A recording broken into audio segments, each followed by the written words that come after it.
ॐ अथ अस्वालयनः भगवन्तं परमेष्ठिनम् उपसमीत्य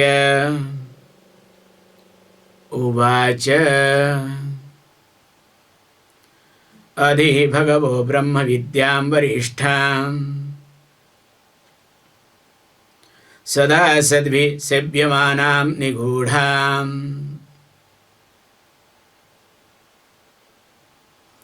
यया चिरात् सर्वपापं व्यपुह्य परात् परं पुरुषं याति विद्वान्।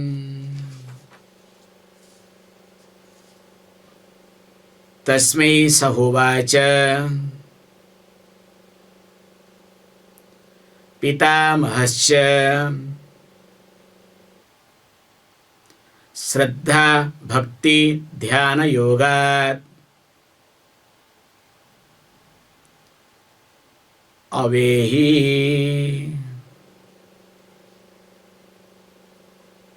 So hope you all have text. If you find difficulties, then we can provide text.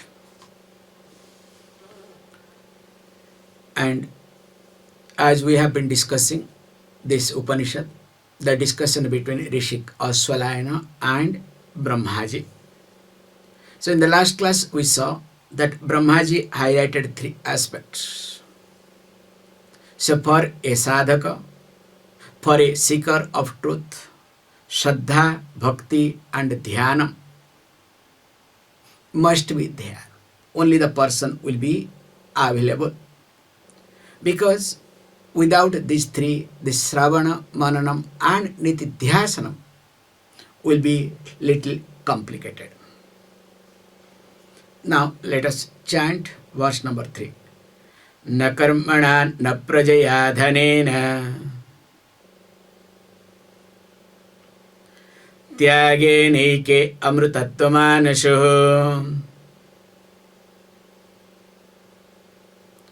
परेण नाकं नेतं गुहायां विभ्राजते यतयो विशन्ति.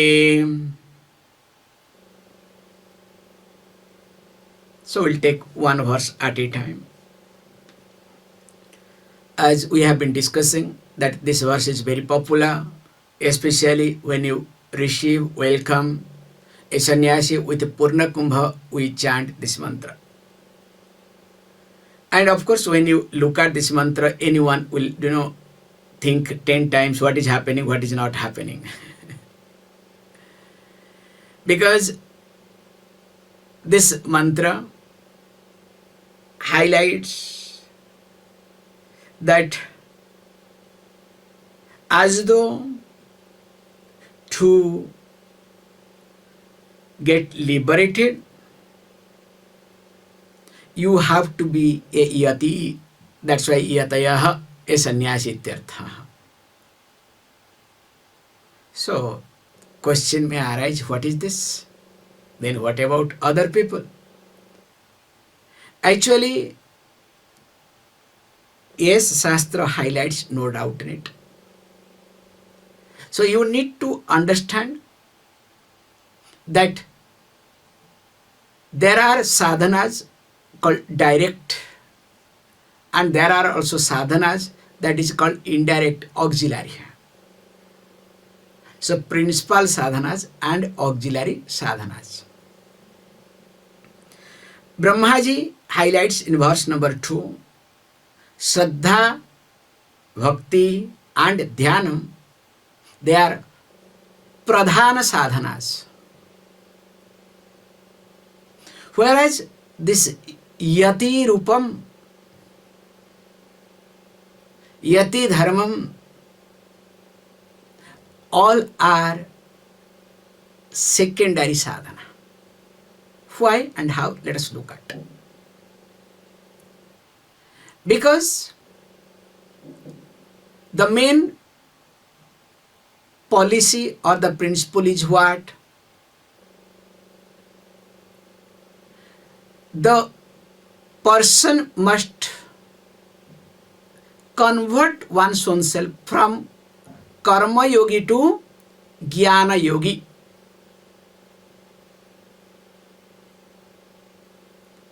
That means from this triangular triputi to binary Atma Anatma. And where Shravana, Mananam and Nitidhyasanam becomes predominant. But there is a problem. Because the Shastra highlights to do Shravana, Mananam and Nitidhyasanam, you should be free from preoccupations. Preoccupied mind will never become available for Shravana, Mananam and Nitidhyasana. First of all, if you look at yourself, whenever you are preoccupied, do you attend class? And even if you are here mentally, if you are preoccupied, will you listen to? So a person must learn to download all preoccupations. So these preoccupations, how does it happen? So one is called with reference to possession. So when you possess more, your mind is occupied more. For at least kshema, if not yoga. Kshema means to maintain your possession. Now, along with possession comes duties, that too obligatory duties. Not only related to your possession, related to many things, you have duties. Third one is called relationship. And fourth one is called transaction. A common person is most of the time preoccupied with these four things: possession, obligatory duties, relationship, and transactions. Now, when a person is occupied with these four things, will that person be available for Shravana? Because mind will never become available. So these four things put together, we as what? That preoccupations. So that means mind is preoccupied. This is how we look at very carefully.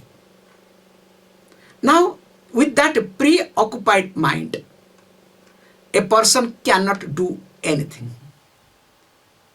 Now, when we say a person is yati, now for yati, no possession. There is nothing to hold on to. There is no obligatory duties. There are no relationship. And transactions have been minimized. That minimum transaction takes place. Can you see this point? So those who are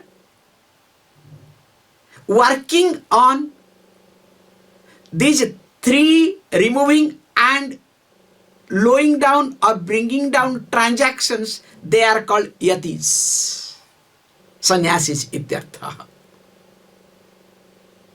So that means I don't have any responsibilities. I don't have any relationship. I don't have any possessions. Why and how?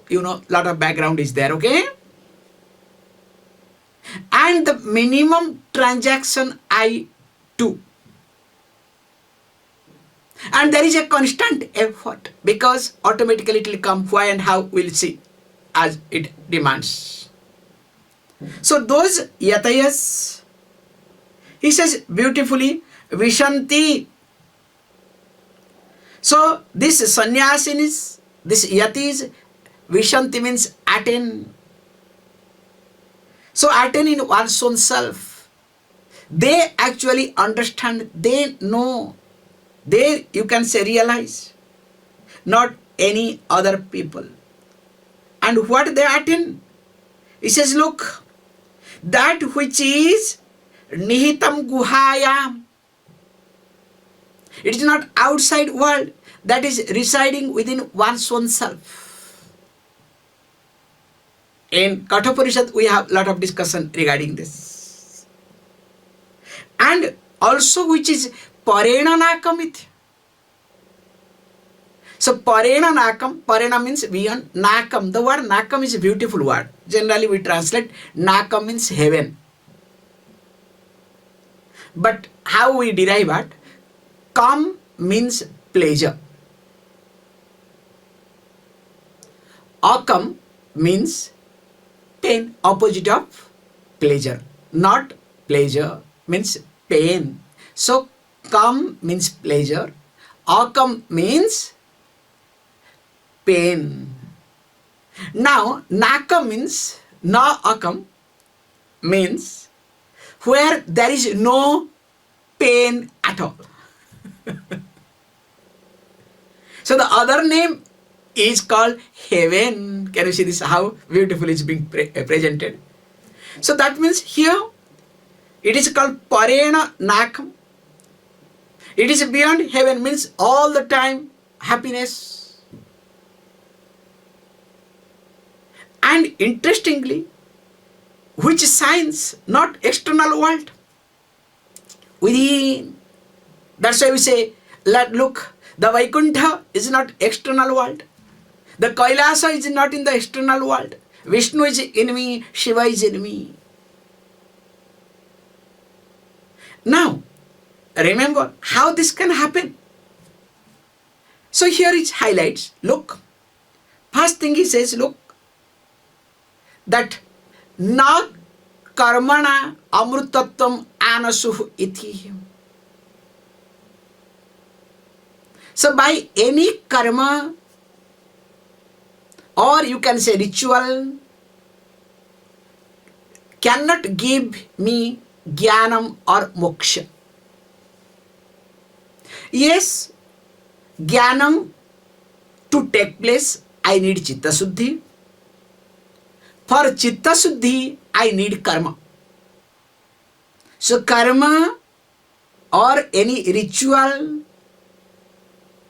do give chitta suddhi if my attitude is good. If my attitude is not healthy, in fact, it will create more problem. I will become more arrogant, more insecure. That's another aspect. So if my attitude is predominantly for Shravanam, Mananam and Nitidhyasanam, keeping that in my mind when I do any karma, definitely that is going to give me what? Chitta Suddhi. So where we say, do you know what? That whatever you have possessions, whatever your obligatory actions you have, or that relationship you have, you reduce so that minimum transaction you manage. So here the concept is very clear that karma cannot give me moksha. Why? Because karma has got karma phala. So when you say karma phala, so what does it mean? Any karma phala you look at. So it has got three aspects.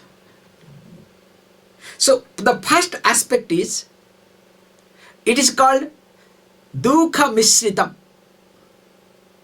So you can say dukkha misritatvam.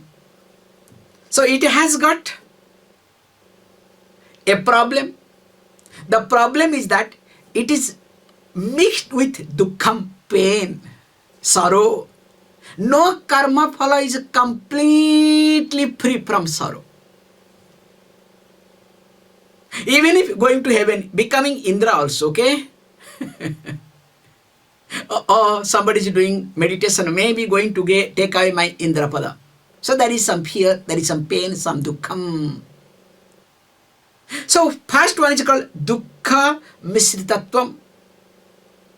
Then the second dosha, defect, most important dukkham is what for we do karma that never gives us. So we do karma to become a trupta person, correct? Truptyartham, to satisfy. It is like you are eating. For what sake you are eating? At least for 5 minutes, okay? If it does not give you trupti, then what is the point of eating? So whenever you do karma for the satisfaction, but interestingly, karma never gives fulfillment. That's why atrupti karatvam. So the more karma you do, more sometimes you become atrupti. You become atruptatma. So that is what we call technically workaholic.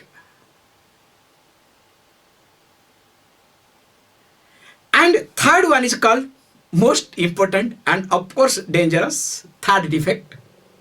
That is called bandhakatvam. So bandhakatvam means literal translation that it binds you. But how does it bind you? Creating dependence. So that means before doing karma, I was depending on one person, two people. Now, after karma, what happens? I am depending upon 10 people. It is like we start ashram to support the teaching. Now, we have to teach people to earn money so that to support ashram. I am talking myself today, okay? What for we started ashram, now what we are doing is a big question mark now. I am sorry to say this today. Sometimes I ask myself, is it really worth to do all these things? Sometimes I feel like closing everything, go away somewhere. Enough. Hey, I can pour out my frustration in the class, okay? Not any other place. Because if anywhere if I say something, oh, Swamiji is angry. Swamiji is critical. Now in the class if I say also, oh, Swamiji is very funny.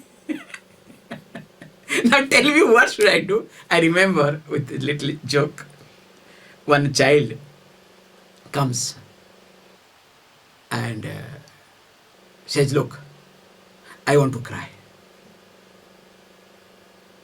Oh. Yes, don't ask me why I should not cry, okay? I say, what happened? No, I just want to cry. Okay, cry. Okay, thank you. I don't have to cry. What happened suddenly? You want to cry? You don't want to? Because whenever I want to cry, my parents never allows me. I am a child, I want to cry. They say, why? What for? 100 questions.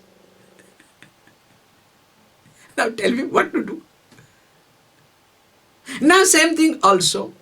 Here I would like to say that any karma has got this 3 dosham, 3 defect. The first one is dukkha misritatvam, atruptikaratvam, and finally bandhakatvam. Now when a person knows that the karma gives only these 3 result, now how can karma will free a person. That's why he uses this word eke. So eke means few seekers, some. That's why if you observe where very nicely we say, do you know what? That manushyanam sahasresu kaschit yatati siddhayet iti. So among this 1,000 of human beings, a rare one strives for liberation. It's not that everybody is interested in liberation. That's why here first one is that when the karma does not give me amrutatvam, the immortality, the freedom, because it has got 3 defects. Now also praja, the progeny. Now prajaya. Yes, we say very carefully, children definitely, they belong to you. No doubt in it, they belong to you. But they are not yours either. Because of your purvaruna, the earlier debt that you had with that jiva, now that jiva has, come to you as your child. Because runanubandhanam, all the relationship. Maybe there you need to look at, this is for my chitta suddhi. In fact, children gives you better chitta suddhi. And those who do not know chitta suddhi, they will say what? The child becomes the best teacher. However, now here what happens is, we need to allow the child to grow independent. So we cannot support the child permanently. So I have to support child, I have to support grandchild, I have to support great grandchild. You understand? Yes, let them do whatever. And why we do? Because there are 2 aspects. Nowadays, common people, they do it, oh, who is going to support me when I become old? So I need some supporting system. What did you do for your parents? What your child will do for you? No, I did different, but my child will do for me everything. Hey, this is an illusion, okay? Your child will be worse than you, okay? Because after all, it's your product, okay? And, okay, if you are religious, no, Swamiji, the child may not take care of me, but definitely child will do Shraddham, Tarpanam, all these things regularly. So that which will take me to heaven. So while alive he may not take care, but after my death he is going to take care of me very well, okay? I believe in all these things. Okay, fantastic. But remember, by doing Shraddham and Tarpanam, he may help you to take you to called heaven.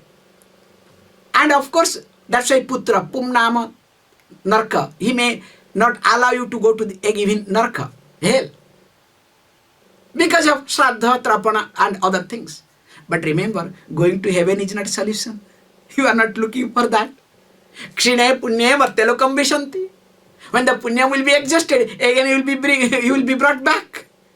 Where you will be brought back? Again total package. Don't say that in this great way you will come back. Not necessarily at all. So then what to do? So that's why here he says, look, praja. So praja means not only children, also it is your infrastructure that is related to people, those who wants to assist you. So the entire infrastructure comes under praja in the form of living beings. Not, oh, I don't have any child. It's like me, I don't have any child. Who says? The infrastructure. The people, those who are related to that infrastructure, they are my praja. And third one, he says, na dhanena. So to run infrastructure, you need what? Money. The security, insecurity, both are in money. You understand? So here, dhana becomes both security and insecurity. Now he says also, remember, you need money for what? Mainly, if you are a sincere person, to have my security. In fact, more than security, you look at what? Pleasure with money. So more money, you have better capacity to buying capacity. And your ego starts, climbing up. So here he says, including that also is not going to work. Because remember, this Brahman, that which is superior, it not avoids anywhere, it avoids guhayam nihitam iti. It avoids in the hridayam. And of course, vibhrajate. It shines because it is self-effulgent, always shines. Swayam prakasa chaitanya iti. Chaitanya rupena vibhrajate. And that's why we say, this me to understand. I don't need any karma, any supporting system, nor dhanam, the wealth or prosperity, or you can say means to support the support system. But one thing is required, that is called as tyagam. So tyagam, when we say, that is the most important aspect. In fact, I can say openly, the more tyagam is dearer to me. So tyagam means renunciation. Tyagam means only tea. What is tea? You understand? Only transaction. Don't say only tea, okay? Drinking tea. So that means no possession, no obligatory duties, no relationship, but only I am holding to tea. Tea means what? Minimum transaction. In fact, MT instead of T. So when I am holding on to MT, then what happens? Then definitely, the more I am, only MT, the more I enjoy my life. We all have a notion that more things I have, I will enjoy more. It is wrong. Let me share one beautiful story today. One day, a king was passing, discovered one young man lying down on a temple mandapam, temple place, and happily sleeping. The king got really shocked. How come that fellow did not get up? Doesn't bother. Even if we go with all this noise, he's happily sleeping. In fact, deep within he became jealous. Hey, look, I am king. I have everything. Instead of envious, become jealous. I am having everything. But I am always worried, thinking. But this fellow is happily sleeping. What a life. What has happened to him? And of course, the minister understood, so I have to do something. Then he spoke to king. He said, don't worry, I am working on. Next time when you come, he will be definitely thinking something or other, and he will be aware of the situation. So how is it possible? So the minister sent a message, look, now you are all the time sleeping, enjoying your life. We want something to do. Nothing much. Just your food and everything will be taken care. You don't have to ask for it. But only two things you have to do. What? Morning and evening, 2 times you have to light the lamp in such and such place. That is your only job. All the time you lie down, no problem at all. And of course, you need to check also midday. This is your job, nothing else. Now what happens? Next time when a king came, discovered this fellow is sitting. And the moment saw the king got up and all these things. The king asked, what did you do? He said, nothing. Just I gave some responsibility. He was having food and enjoying his life, doing nothing. Wow. Now I said, look, food will be coming to you. But you have to do something. Earlier he was going for food. Now I gave him option, you will get food. But you need to do this. Now all the time mind is thinking what? Lamp, lamp, lamp. When this thought is bugging, can the person sleep? Can the person relax? Now this joke, if you look at in your life, the more bugs you have, the more you know what happens to you.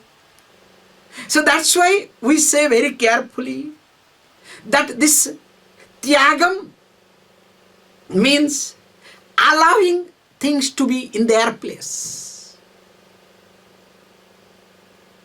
Let it happen, whatever has to happen. How does it matter to me? So not identifying myself with object, people and situation. That need to be done. And why and how we will be discussing tomorrow. This Vedanta Vijnana Sunishchitartha Sannyasa Yogat Yataya Suddha Sattvaha. So this Suddha Sattvaha, those who are pure, whose mind is pure, how they achieve, how they manage raga and dvesha. What happened to their raga dvesha? Om Punnamada Punnamidam Punnat Punnamudachyate Punnasya Punnamadhaya Punnameva Vashishyate. Om Shanti Shanti Shanti.